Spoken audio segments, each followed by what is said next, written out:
Wow. So, a couple of years ago, it's the birthday of The Last Jedi. The Last Jedi came out a couple of years ago, and I saw it actually the day it came out. I saw it the day before it came out.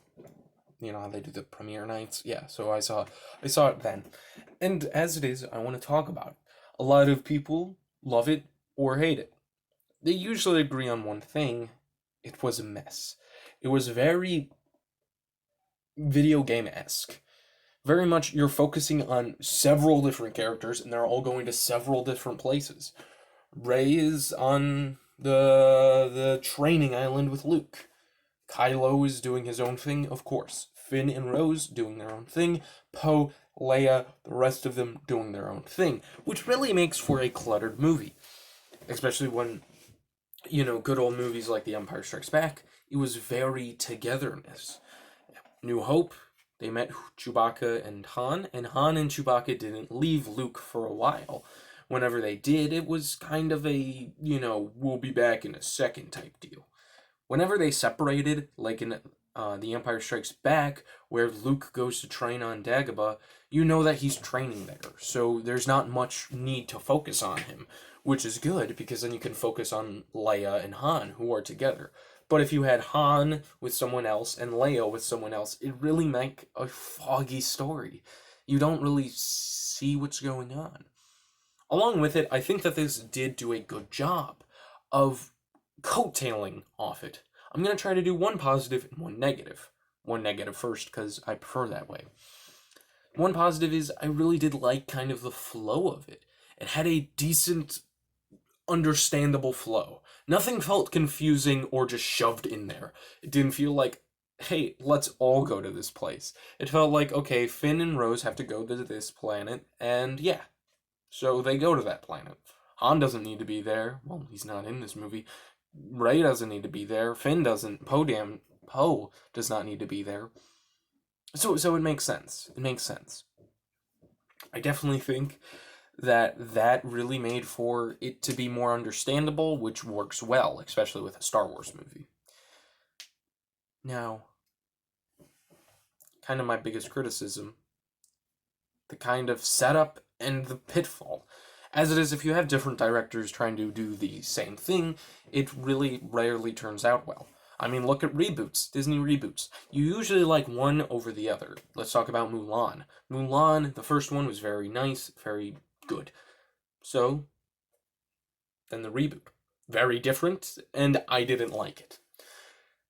But it was still okay, but it was by a different person. It was by a totally different person, a totally different director, so you get a different thing. Because as it is, the person who wrote Mulan will not have the same idea as the person who rewrited Mulan. And when you're doing that, that's understandable. It's a reboot. It should be different. But when you're doing a sequel, it should have the same flow. The reason why Avengers Infinity War and Endgame work so well is because they're by the same people. Now, as it is, I get what they were trying to do, being like, hey, we'll have different directors for each of them. That way you get your own new. Yeah. I didn't like that, though. It really messed up the whole story, because what some person wanted is not what some other person wanted. What someone wanted to see is not what the other one wanted to see. When it seemed like Captain Phasma was dead in the first one, because, I mean, they didn't really care for her, they brought her back because the other director liked her. Because Rayan Johnson liked her. Or the thing with Rey, my biggest criticism, is how she feels like she is forced to be whatever the director wants. How she was originally very being hinted at being a Kenobi. I mean, it was extremely implied. I mean, why would she hear Kenobi flashbacks? And also, you know, why would her father be taken away? Anyway, I very much thought she was a Kenobi, always will, and always still will. I think originally she was going to be a Kenobi, but then Leanne Johnson was like, no, I really want her. I'd prefer if she was a good old nobody. And I guess that makes sense. After all, Jedi's can't have children. That is one of the laws, the rules, which Luke Skywalker broke in the canon. Well, used to be canon. So maybe there's exceptions to the rules, but maybe not. Um, Either way, it felt very annoying to see Rey be changed so much. When she felt like a Kenobi, it was interesting to see her. Then when she felt like still a Kenobi, but maybe a nobody, maybe a son of Kenobi's sons, a daughter of Kenobi's daughter, or son, never mind, you get what I'm saying. Kenobi had a son, his son had Rey. Lineage type deal. Maybe they could have pulled that off. That was kind of like, oh, you know what? Maybe that's all right. Maybe she's connected through blood, but not directly. Like she's not Luke Skywalker's daughter. She's Luke Skywalker's granddaughter, something like that. And then no, she's a Palpatine, which really just didn't work. I felt that was a setup alley oop that kind of just went on the ground. As it is, Luke is kind of the most touchy feely part. I love Luke Skywalker. He's one of my favorite characters, and I think I have reason to like him more. After all, my initials are LS, and my name is Luke. I can't say my last name for legal reasons, but it starts with an S. So very, very close to this character. I've loved him for years. I mean, he's just been who I am. I've read comics because of him. I got into action figure collecting because of Luke Skywalker. I always wanted one, and yeah. So to see him be super different was nice, because in the books he was kind of that old wise Jedi, but when you have him be kind of dark and reflective on his past, being ashamed of who he is, really did feel new and exciting to me and felt like what I wanted from these Disney reboots. Something different from the books. I wanted to see something new, something groundbreaking, something different. And that's what it did. But also at the same time, the fact that Luke didn't fight for the last scene really didn't feel like that was Luke. It felt like that was another character. I feel if it was old Qui-Gon Jinn, that could make sense. That could make sense. If he force projected himself into the ending battle, that way he could save his life, that makes sense. But if the thing is, that doesn't fit well for Luke.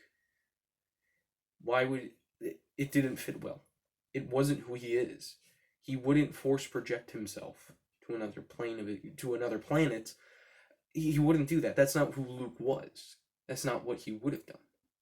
But that's what he did do, and that really made me disappointed. Seeing a character that I love being much more old and dark and wise really did work. I loved it. I loved the beginning part of him. But I think when you ended him, it was terrible.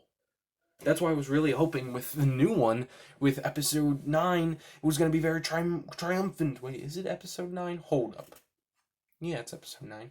Yeah, episode 9, I thought it was going to be very triumphant. It was going to be very exciting to see, you know, good old kicking ass Luke as a Force ghost, teaching Rey. I thought we were going to get that, but no, we didn't.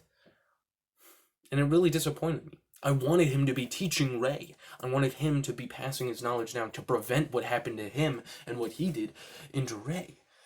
And we never got to see that. Rey just kind of trained herself, which really disappointed me because it felt like that was what they were setting up to.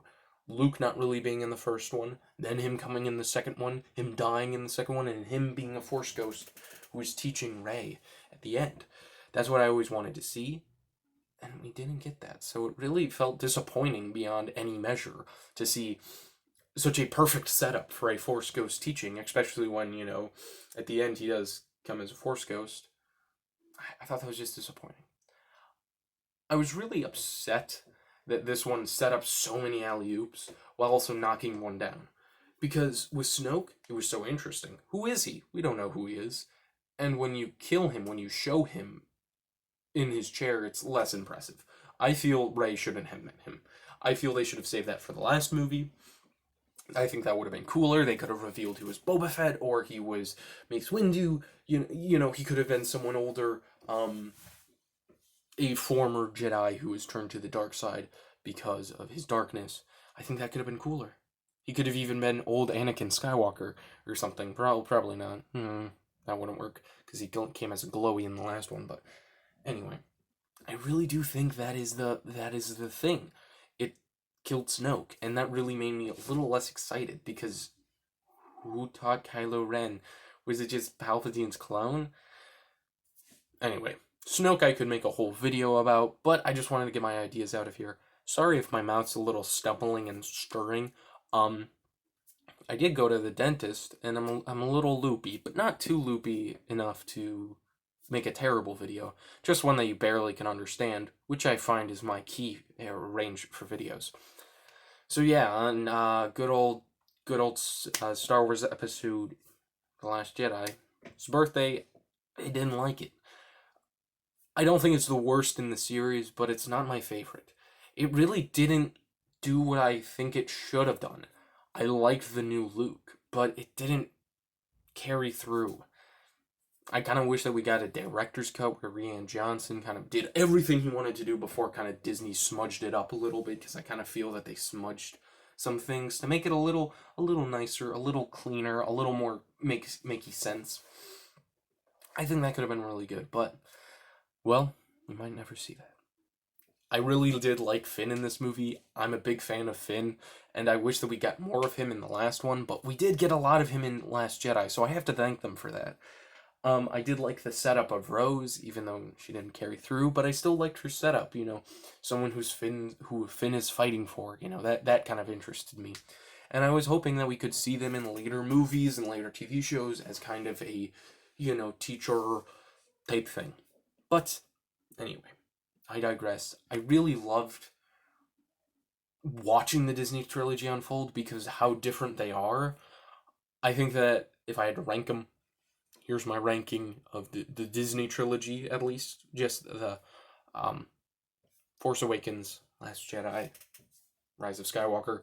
Definitely number one, Force Awakens, then Last Jedi, then Rise of Skywalker. Kind of coincidentally going down like that. I don't think these are terrible movies that I could never watch. I'm not that type of person. I will admit I love watching Star Wars movies from time to time, so I will watch it. It's just, if I'm in the mood for Star Wars, this isn't probably going to be the first one I pick. Now let's do a grading system. I give this 4 Tim Currys out of 5. No, out of 10. Sorry, out of 10. 4 Tim Currys out of 10. This was a very bold step, and I think that because of this, we are getting The Mandalorian. Because of these bold steps. Rise of Skywalker, not Rise of Skywalker, Force Awakens felt like a brand new one. Last Jedi felt like a very new, different type thing. We wouldn't see that ever by George Lucas, I don't think. Very different for Star Wars, and I think that's what helped make The Mandalorian, helped make people interested in it. So yeah, that's just what I think. Just what I think. If you disagree with me, that's fine.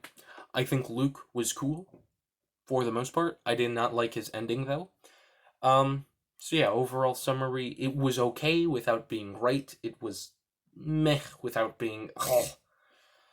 That will make sense to everybody, I assume. Anyway, I gotta go pee, so yeah. Yeah. By the way, Avengers Shadow War Part 3 came out yesterday. Hope that you watched it. If you didn't, guess what? You can go check it out. It's on my channel. So yeah, thank you for watching. Goodbye.